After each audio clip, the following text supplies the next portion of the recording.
For most of the world, Syria is a word that arrives already broken. It comes attached to other words: rubble, refugees, a line on the news, low in the broadcast, between the weather and the sport, a place people leave. And for 13 years, that picture was not wrong. The war was real. The loss was real. More than half a country left home. Whole neighborhoods came down. There is no honest way to tell this story that steps around that. But it is not the oldest thing here. It is the newest. Beneath the headlines is a city that was already ancient when Rome was a cluster of huts on a river. A city that watched the pyramids get old. They call it the oldest continuously inhabited city on Earth. Not the oldest ruin, not the oldest site, the oldest place where people have simply kept living without a real break for something close to 11,000 years. Damascus. 11,000 years is a number that slides off the mind. So hold one piece of it. In all that time, through Egyptians and Assyrians, Persians and Greeks, Romans and Arabs, crusaders and sultans, empires that rose and fell and were forgotten, this city was never, not once, emptied. Others were. Babylon is dust. Nineveh is a mound. Palmyra, out in the desert, is a field of standing columns with no one left to walk between them. Damascus never stopped. The fires got lit in the morning. The water kept running in the channels. Somebody was always here. Which raises the question this whole story turns on. What does it take for a place to simply keep living? Through every empire that ruled it, through every army that came for it, through 13 years that was supposed to be the end. How does a city refuse to die?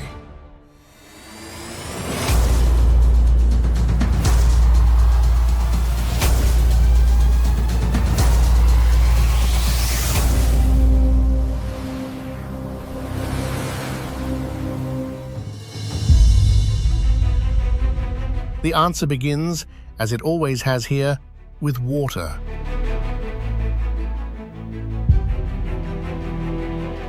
Damascus sits in a strange place for a great city. Turn in any direction, and not far off, the land goes to desert.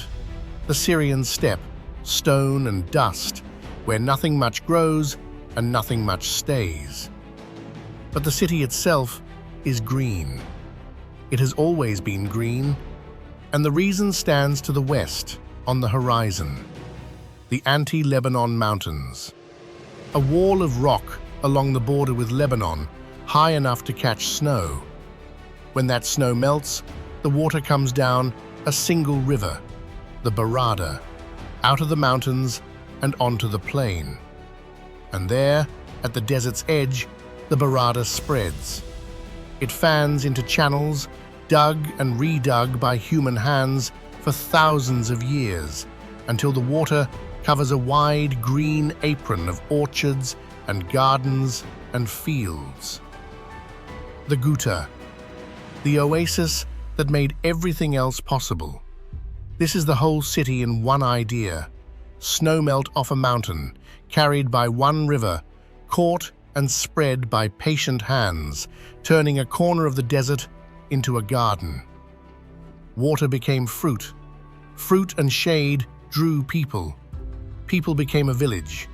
The village sat on the one good road between the Mediterranean and Mesopotamia, and so the village became a market, and the market became a city, and the city became, for a time, the center of an empire that stretched from Spain to the edge of China, all of it downstream of the snow. The people who came to trade here had a saying about the place, that if paradise was on earth, Damascus was in it. And if paradise was in the sky, then Damascus was its equal on the ground. They called it the City of Jasmine. In the old courtyards, the flower still climbs the walls in spring, and the whole quarter goes heavy with the scent of it after dark. What the water grows is famous in its own right. In the villages of the valley, an ancient rose blooms for just a few weeks each spring. The damask rose, carried out of here centuries ago and planted across the world, but native to these gardens. For those few weeks, whole families rise before dawn to pick the flowers while the oil is still in the petals, and the presses run day and night, turning them into rose water and rose oil that scent everything from sweets to prayer.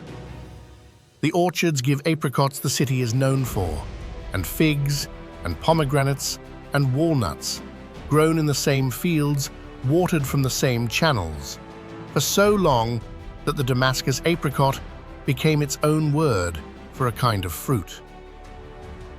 And the water does more than grow food. It has been divided and shared, branch by branch, under rules worked out over centuries.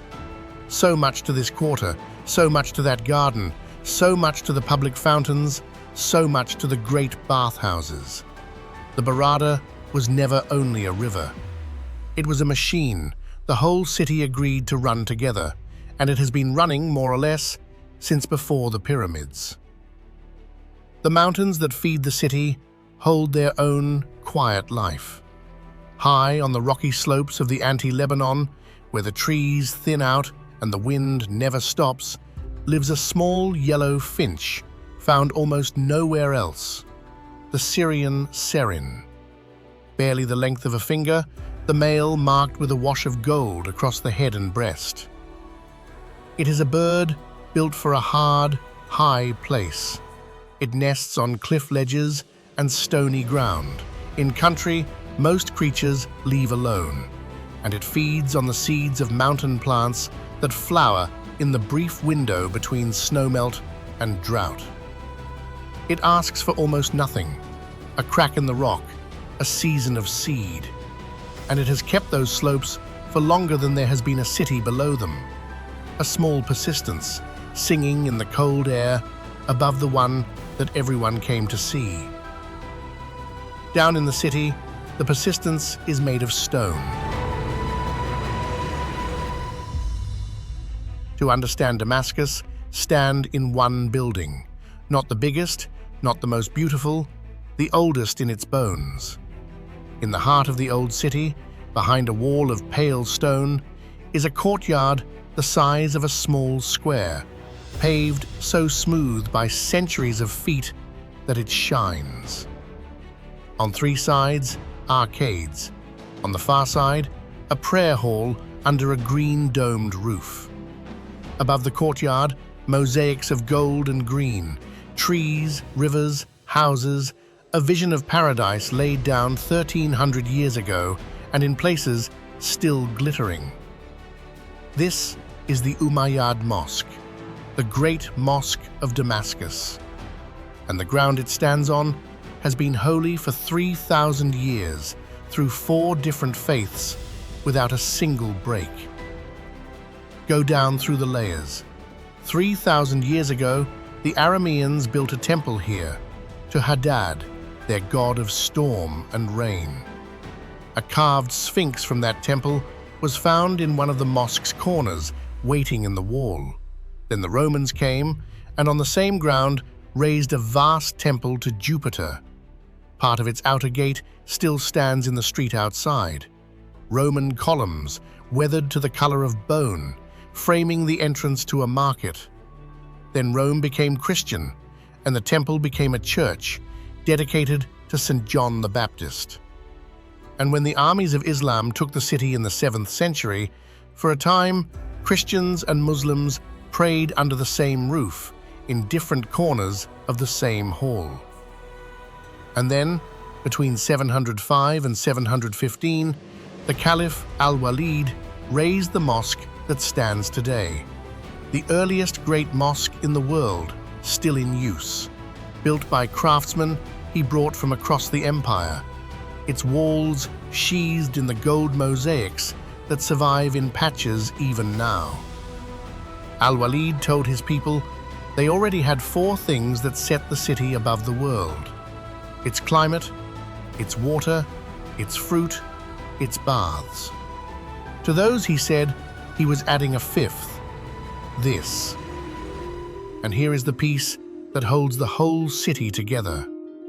Inside that mosque, to this day, stands a small shrine that is said to hold the head of John the Baptist, honored by Christians and Muslims alike, on the exact ground where an Aramean god once heard prayers for rain. Storm god, Jupiter, Christ, the call to prayer. 4 faiths, 1 patch of earth, 3,000 years, and never a morning without someone kneeling on it. That is what continuous means in Damascus. Not that nothing changed, everything changed. The gods changed, the languages changed, the prayers changed, but the kneeling never stopped. For one brief, dazzling stretch, this city ruled the world. In the year 661, a caliph named Muawiyah made Damascus the capital of a new empire, the Umayyad Caliphate. Within a lifetime, that empire ran from the mountains of Spain in the west to the edges of India and China in the east. By land, it was one of the largest empires the world had ever seen, and its heart was here, in these streets, under this mosque. Then, in the year 750, it ended. A new dynasty, the Abbasids, overthrew the Umayyads and moved the capital away, east, to a brand new city they raised on the Tigris called Baghdad. Damascus, the center of the world, became a provincial town almost overnight. For any other city, that would have been the end of the story. The capital moves, the money follows, the place fades off the map. It happened to 100 cities history no longer bothers to name. It did not happen here. Damascus lost the empire and kept the life. The markets stayed open. The mosque stayed full. The city set down the crown it had worn for 90 years and went on being what it had been for the 9,000 years before, a place where people simply lived. Even the mosque itself has had to be remade. In 1893, a great fire tore through it, bringing down roofs, cracking the ancient mosaics, gutting much of what Al-Walid's craftsmen had raised. And the city did what the city always does. It rebuilt. Piece by piece, mosaic by mosaic, the paradise on the walls was set back in place. What you see today is part medieval, part restored. Old wound and patient repair, side by side, impossible to tell apart from the courtyard floor. Step out of the mosque and into the streets, and the layers keep going. Only now, they are under your feet. There is a road through the old city so old it appears in the Bible by name. The Romans called it the Via Recta, the street called Straight. It runs east to west across the walled city, arrow straight, the way Roman engineers liked their roads, lined once with columns for its whole length. It ends, in the east, at a gate the Romans built, Bab Shaki, the Eastern Gate, its great arches still standing where the legions raised them, still letting the city in and out after 2,000 years. It is one of a ring of ancient gates, each with its own name and its own saint and its own story, set into a wall the Romans began, the Crusader fighting sultans strengthened, and the city has been passing through, unbroken, ever since. People still walk it, every day. It is a working street, shops, carts, the smell of cardamom and roasting coffee, laid out to a plan drawn 2,000 years ago and never abandoned. And it is on this street that one of the oldest stories in Christianity is set. A man named Saul is traveling to Damascus to arrest the city's Christians. On the road, by the account, a light strikes him blind. He is led into the city, to a house on the street called Straight, and there, a local believer named Ananias restores his sight and baptizes him. Saul becomes Paul, and the man who came to destroy the faith leaves the city to carry it across the world. Later, when his enemies close the gates to trap him, the story says his friends lower him over the city wall at night in a basket, and he slips away into the dark. You can still go down into the house of Ananias. It is below the modern street now, a small, cool, stone chapel reached by worn steps, quiet enough to hear your own breath. Candles, old smoke on the ceiling, a room that has been a place of prayer since before most of the world's cathedrals were imagined. And around it lies the Christian quarter, Bab Tuma, the Gate of Thomas, where the churches have been lit and the bells rung for the better part of 2,000 years. Through Roman rule and Muslim rule and empire after empire, this corner of the oldest city kept its lamps burning. It is burning still. That is not a small thing. In much of the region, communities this old have gone out one by one. Here, the flame the earliest believers lit has simply never been allowed to die. Turn off the main lanes, and the old city hides its finest rooms behind its plainest walls. From the street, a Damascene house shows almost nothing. A blank stone face, a low wooden door. Step through it, and the house opens inward onto a courtyard, a square of open sky, a fountain running in the middle, orange and lemon trees in the corners, and cool, shaded rooms looking in on the water from every side. It is a design worked out over centuries against the heat of the plain. The blank outer wall keeps the sun and the street away. The courtyard and its fountain pulled cool air down into the house. On the hottest afternoon, you step in off a baking lane and the temperature falls like a curtain. The whole city is full of these inward gardens, one behind every quiet door. The grandest of them is open to all now. The Azam Palace, built in the 1750s for an Ottoman governor, is a courtyard house grown to the size of a small kingdom. Halls of inlaid wood and painted ceilings, marble fountains, a private bathhouse, arranged around courtyards planted with citrus and jasmine. Today, it is a museum, and you can walk its rooms and understand, in an afternoon, how the wealthy of this city have lived and cooled and entertained for 300 years. And the bathhouses Al-Walid boasted of are still steaming. In the vaults of the old city, the old hammams, some of them medieval, still fill with heat and light and low voices, as they have for 1,000 years. You go in tired and come out clean, in a room your great-great-grandfather's great-great-grandfather might have used. Some continuities you do not read about. You feel them on your skin. Not everything that walks these hills is human. In the mountains and forests of the wider country lives an animal most people would be surprised to find here at all: a bear. The Syrian brown bear, smaller than its northern cousins, its coat a pale, sandy brown, almost the color of the rock it moves through.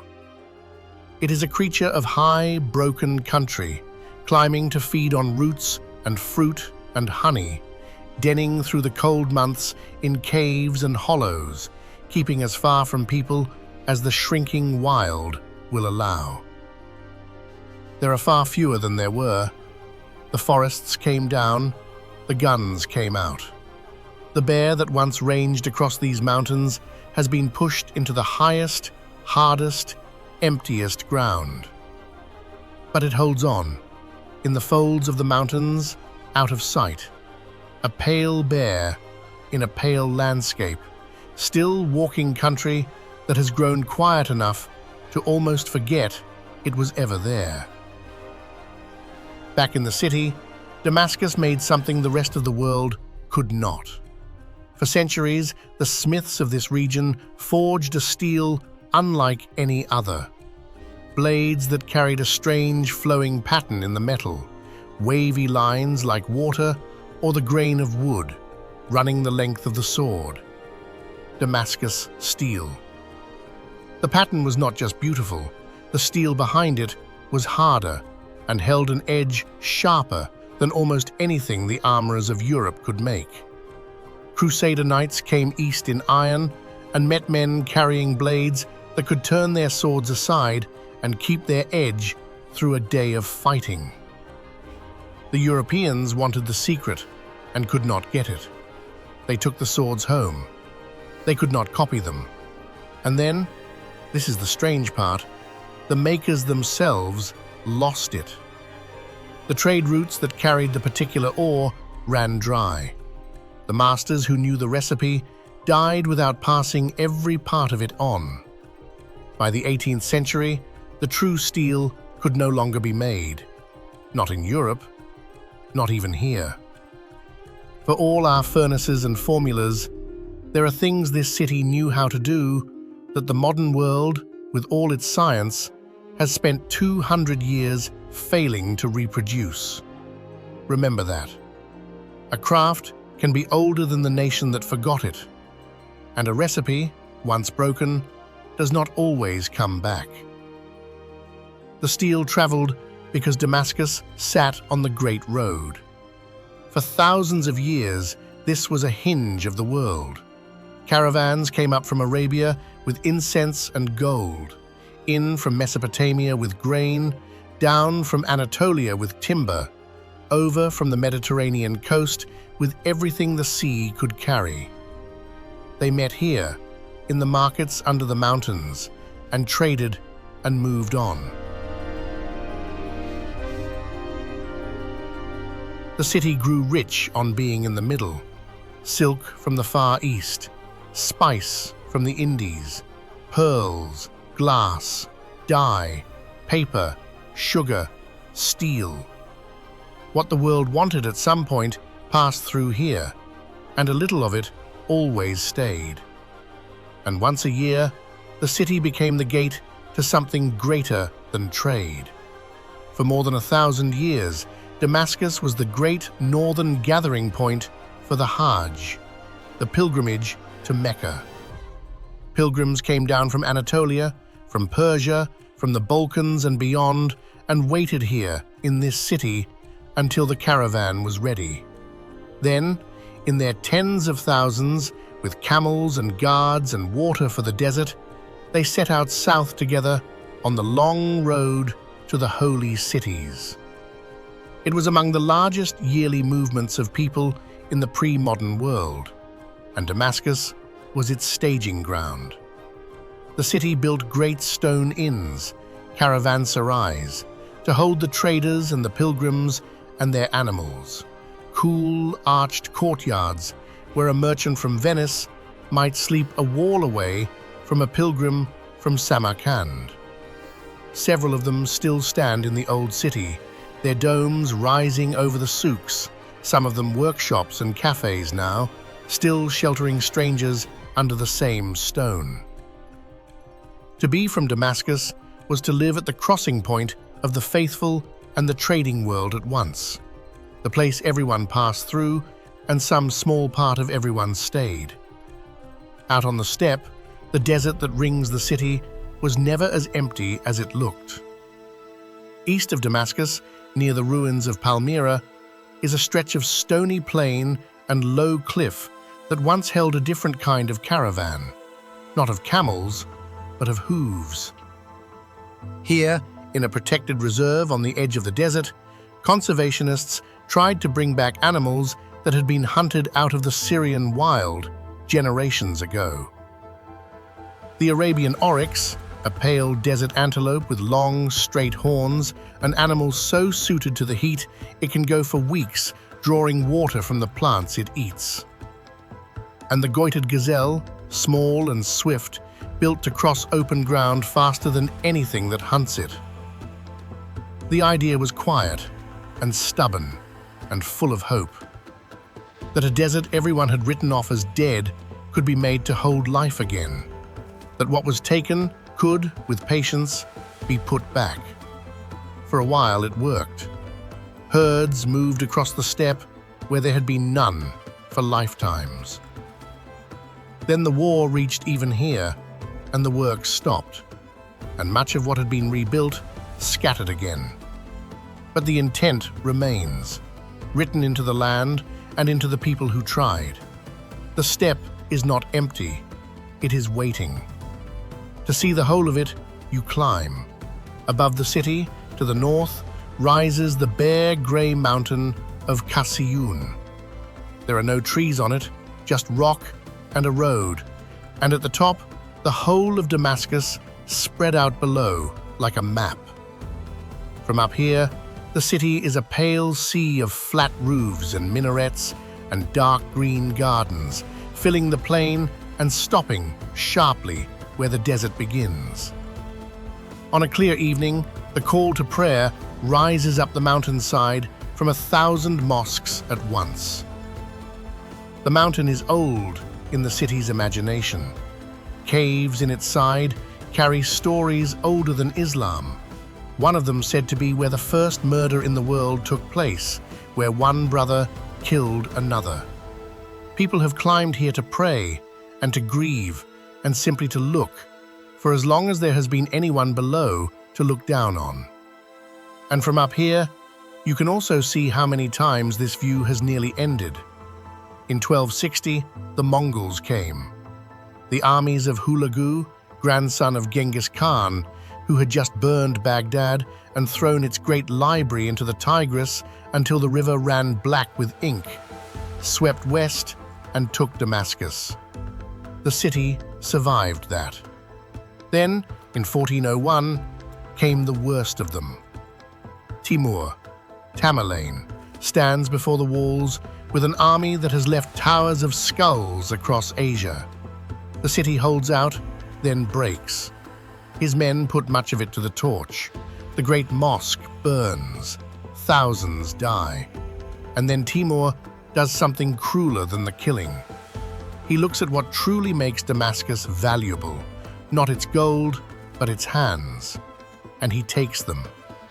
He rounds up the city's master craftsmen, the weavers and the metal workers and the makers of the famous steel, and marches them east, out of Syria, all the way to his own capital at Samarkand, to build his glory instead of theirs. He carried off the makers themselves. It is one of the reasons the secret of Damascus steel began to fade. The men who held it scattered 1,000 miles from the city that gave it its name.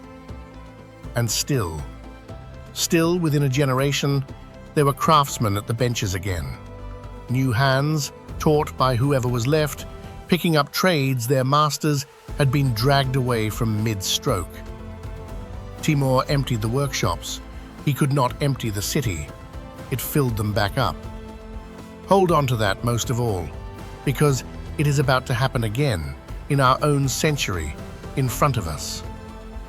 To feel the city truly alive, you have to go to the market. Running through the old city is a long, covered street of shops that has been trading in one form or another for well over 2 centuries. The Souk al-Hamidiyya, a high, straight corridor roofed in curved iron, 500 shops along its length, cloth and gold, sweets and perfume, copper and carpets. And at the end of it, framed at the far mouth of the market, the great Roman columns, and beyond them, the mosque. Walk it at midday, and it is a river of people. Silk in every color, the smell of roasting nuts and rosewater and cardamom. The old ice cream shops pounding their trays with wooden mallets, the way they have for 100 years. Nearby, the spice market, its air thick with pepper and cumin and dried lime. The gold market, glittering behind glass. The perfumers who will still mix you a scent by hand from jasmine and rose and oud. And everywhere there is food.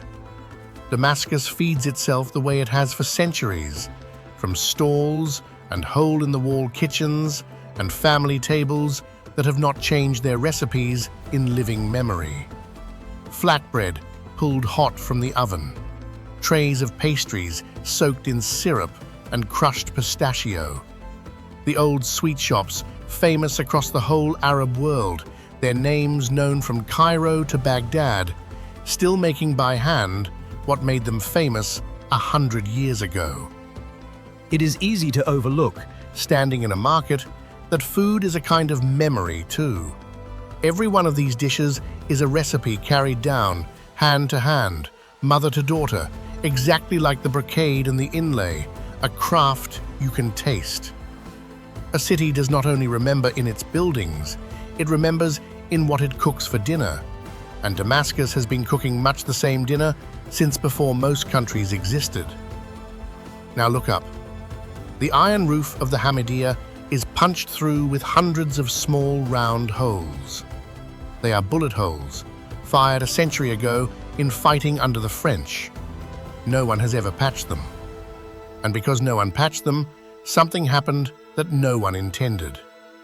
In the middle of the day, sunlight pours down through those hundreds of holes and falls across the crowd below as points of light. Little stars. A whole galaxy of them drifting over the shoppers and the silk and the stone. Damage, left long enough, became the most beautiful thing in the market. Hold on to that too. It matters later. Because this is the thing the headlines could never show you, not the ruin. This, a market roofed in old bullet holes and full at this hour of people buying cloth for a wedding, arguing over the price of pistachios, carrying home bread.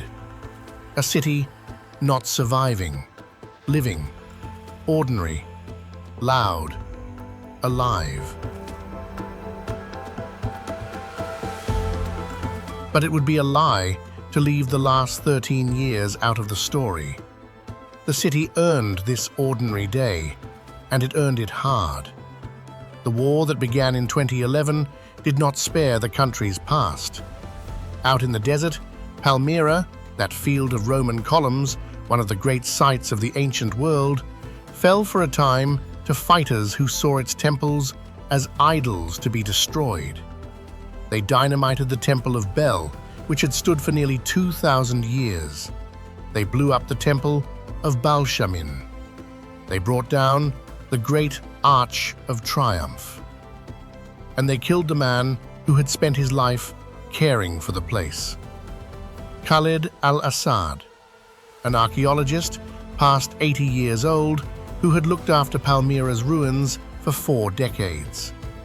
They took him because he would not tell them where the city's treasures had been hidden. He would not tell them, and they killed him for it, in the town he had given his life to. Across the country, others were making the quieter version of the choice he made, to save what they could before it was too late. In Damascus, as the fighting spread, the keepers of the National Museum did something desperate and deliberate.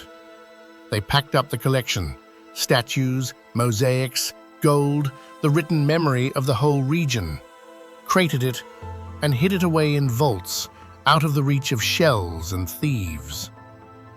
For years, one of the great museums of the Middle East stood with its halls empty and its treasures buried in the dark, waiting for a safer morning. Beside it, the old citadel, the fortified wall the Romans began and the Sultans finished, took the shocks of a modern war on stones that had already stood 1,000 years.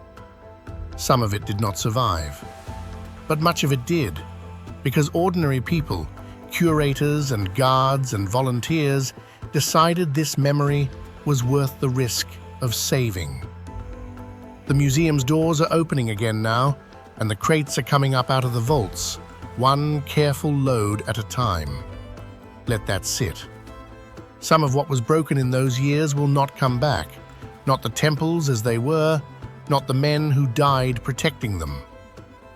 Elsewhere, the loss was slower and quieter. In the old craft quarters of Damascus, the workshops fell silent one after another. The masters, the men who held skills passed down for centuries, packed what they could and left the country. More than half of the senior craftsmen went.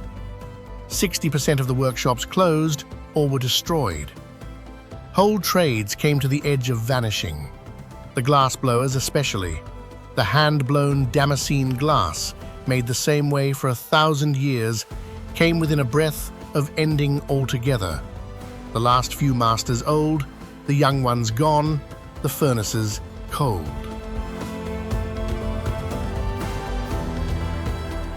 A city can lose in 13 years what it took 13 centuries to build. That is the true weight of what happened here. Not only lives, though the lives are the heaviest thing. Also memory, also skill, also the thin, unbroken thread of hands teaching hands that a city like this is really made of. And the wetlands felt it too. North of the city, near Aleppo, lies a great salt lake where in the cold months the water turns pink with birds. Greater flamingos, thousands of them, wading the shallows on legs like reeds, filtering the brine for the tiny creatures that stain their feathers rose. They have wintered here for as long as there have been people to watch them, a wild, improbable color spread across a gray Syrian winter, a reminder that this hard land sits on one of the great flight paths of the world, and that life passes through it, whether or not anyone is at peace. Through the worst of the years, the counting stopped, and no one knew how the birds were faring. But they kept coming, on their own clock, to their own lake, indifferent to the borders and the guns. There is a man buried in this city who understood, better than most, what endures and what does not. Beside the Great Mosque, in a small garden, under a simple dome, lies Saladin. Salah al-Din, the Kurdish general who united the Muslim world in the 12th century and turned back the Crusader kingdoms. The most famous name to come out of the medieval East, honored even by the enemies he beat for his mercy and his word. October 1187. Saladin stands before the walls of Jerusalem, a city the Crusaders took 88 years before in a massacre. He takes it back, and where the first conquest drowned the streets in blood, he lets the people leave with their lives. He is remembered for the restraint as much as the victory. He could have had anything. He ruled from Egypt to Syria, and when he died, 6 years later, they found he had given almost all of it away, to the poor, to the mosques, to the men who fought for him. There was not enough left in his treasury to pay for his own grave. So they laid him here, in a plain wooden coffin, in a modest garden beside the mosque. Centuries later, a German emperor, moved by the legend, sent a grand marble tomb to lie beside it. And there it sits, beautiful, empty. Saladin was never moved into it. He still rests in the simple wooden box he was buried in. The greatest man of his age chose a grave a merchant would find humble. And it is that grave, not the marble one, that people still come to sit beside. Damascus keeps teaching the same lesson in stone after stone. The thing that lasts is rarely the grand thing. It is the quiet, stubborn, unshowy thing. The wooden coffin, the working street, the lamp that no one lets go out. Which brings us, at last, to the oldest thing in the oldest city, and it is not a building at all. Walk into the back lanes of the old city, away from the main souk, and you begin to hear it. A tapping, a small, patient sound of tool on material. Follow it, and you come to a doorway, and behind the doorway, a workshop, and in the workshop, an old man bent over a bench. This is the true Damascus, not the ruins, the hands. For centuries, this city has been famous for what its craftsmen make. Brocade, silk woven through with threads of silver and gold, in patterns so fine the cloth seems lit from inside. Damask, the figured fabric that carries the city's own name into 30 languages. Inlay, boxes and tables set with mother-of-pearl and colored woods, laid piece by tiny piece into patterns that take a lifetime to master. Copper beaten into lamps, glass blown into lanterns. The mosaic, the wood carving, the perfume, the sword. The masters of these trades have a name here. The Sheikh Ka, the sheikhs of the craft. The most senior of the makers, each the keeper of a skill handed down, hand to hand, across the centuries. And in the last 13 years, that thread came closer to snapping than it had in 1,000. The masters left, the workshops closed, the young apprentices, who should have been at the bench learning, were somewhere else, in another country, in a camp, in a war. For a time it looked as though some of these crafts would simply run out, that the last man who knew how would die and take the knowing with him. Like the steel, a recipe the world loses. And then, quietly, the doors began to open again. George Khoury is 63 years old. He makes the inlay, the intricate boxes and panels of mother-of-pearl and colored wood that are among the oldest crafts of the city. For years, his workshop was shut. The war closed it, and it stayed closed, and it looked as though it might stay closed for good. Recently, he opened it again, swept it out, sat back down at the bench. It is harder than it was. The raw materials are scarce and dear now, and the buyers are few. But the door is open. The tapping has started again in his lane. His is not the only door. Down another lane, a glassblower coaxes an old furnace back to heat, gathers a glowing bead of molten glass on the end of an iron pipe, and turns it, and blows, and turns, shaping a lantern the way this city has shaped glass for 1,000 years, a craft that came within a few old men of ending. A coppersmith takes up his hammer again, and the ringing starts once more in the metal market. One by one, in lanes all across the old city, the shutters are going up and the tools are coming out. None of it is easy. The materials are scarce. The buyers are fewer than they were. The men doing it are, many of them, old and tired, and returning to a city that broke their hearts. But they are returning. That is the fact that matters. They are choosing, with their own hands, to pick the thread back up. And then there is Antoun Mezanar, Tony, to those who know him. His family has woven silk brocade in Damascus for more than 140 years, 5, 6 generations at the same looms, in the same craft, in this same city. The Mezanar looms are so fine, so famous, that in 1947, when a young British princess was to be married, the silk woven for her wedding dress was made here, on a loom in Damascus, by this family. A future Queen of England walked down the aisle in cloth from the oldest living city on earth. The war came for the Mezanars like everyone else, and Tony stayed. He is convinced in his bones that his craft is not a business he happens to run. It is part of the city, part of its identity, part of what Syria is. He says the weaving is not something he does. He says it is part of his body. And so he keeps the looms running. teaching what he can, weaving what he can sell, refusing to be the generation on whose watch 140 years went quiet. And around these last masters, something is stirring that looks like the start of a comeback. The old crafts of Damascus, the brocade, the mosaic, the glass, the inlay, the copper, the swords, have been named by the wider world as living heritage worth protecting. Treasures not of stone, but of skill.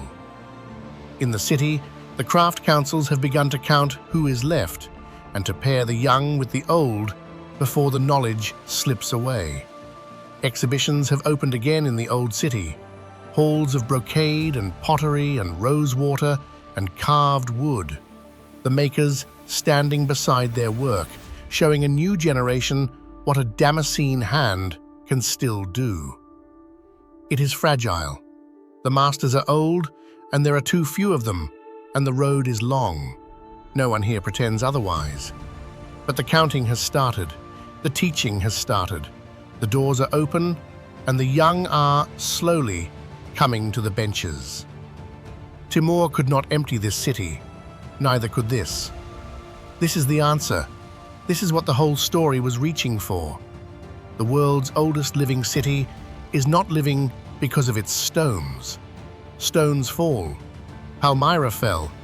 Temples that stood 2,000 years came down in an afternoon. The buildings are not the reason.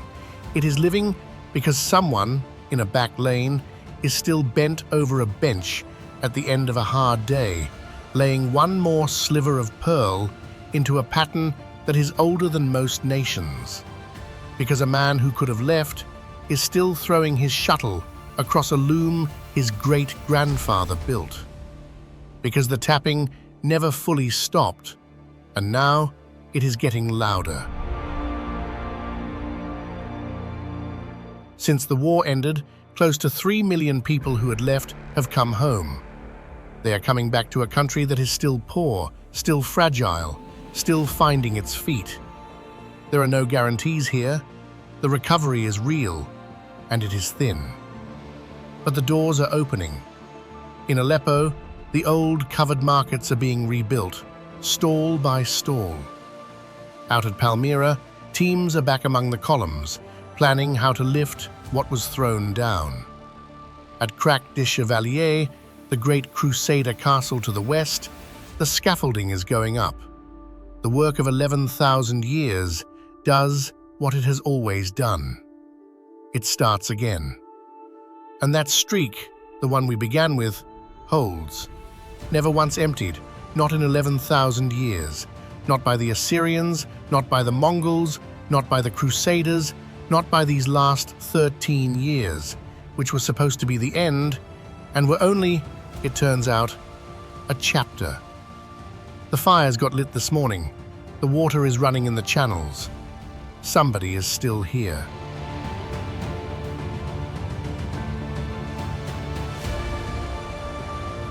There is one story, though, that the city cannot promise a good ending for. Out on the steppe near Palmyra until very recently, there lived a bird, found almost nowhere else. A dark, glossy ibis with a bald red head and a long curved bill and a strange, ancient face. The northern bald ibis, the hermit ibis, the national bird of Syria. For most of the last century, everyone believed it was gone from the wild in this part of the world, extinct in the east. A bird of old paintings and older texts vanished from the living land. And then, in 2002, in the desert near Palmyra, a tiny colony was found. A handful of birds hanging on in the last place anyone thought to look. The country that had lost so much had, without knowing it, been keeping one small, secret flock of a bird the world had given up for dead. Scientists fitted them with tags and learned something no one had known, that these few Syrian birds flew each year all the way to the highlands of Ethiopia and back. a migration no one had mapped, kept alive by a colony small enough to hold in your two hands. Then, the war came.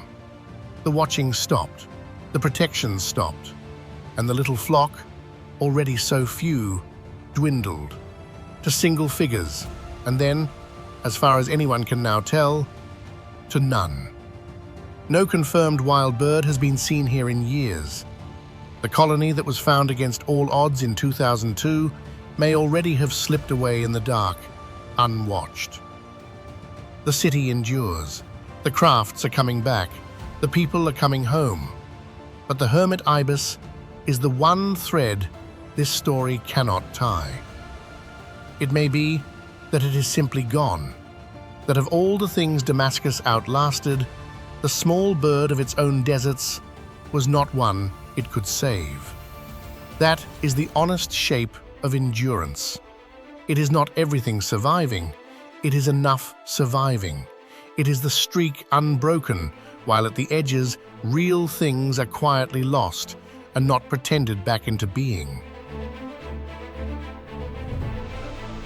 For 13 years, the world looked at this place and saw a war zone, a headline, a country to escape. It was a home the whole time. It always was. 11,000 years of morning fires and running water and hands at a bench. And the war, for all its weight, was the newest and thinnest layer on a story almost too long to hold in the mind. Go back to the market at midday and look up one more time. Those bullet holes in the iron roof, the damage no one ever fixed, are letting the sunlight fall across the crowd as 1,000 points of light. Wounds turned by time into something close to grace. That is what this city does. It does not forget what happened to it. It carries the marks. And it goes on living underneath them, buying cloth, mixing perfume, arguing over pistachios, in the light that comes through the scars. Saladin knew it. The thing that lasts is never the grand thing. It is the quiet, stubborn one. The wooden coffin, the open workshop, the lamp in the old chapel, the loom still running after 140 years. Damascus does not ask you to believe it is unbroken. It shows you the holes in the roof, and then it shows you the light. The oldest living city on earth is not a ruin, and it is not a museum. It is a place where, this evening, somewhere in the old lanes, an old man is closing his workshop and turning the key, and telling himself he will teach one more student before he is done.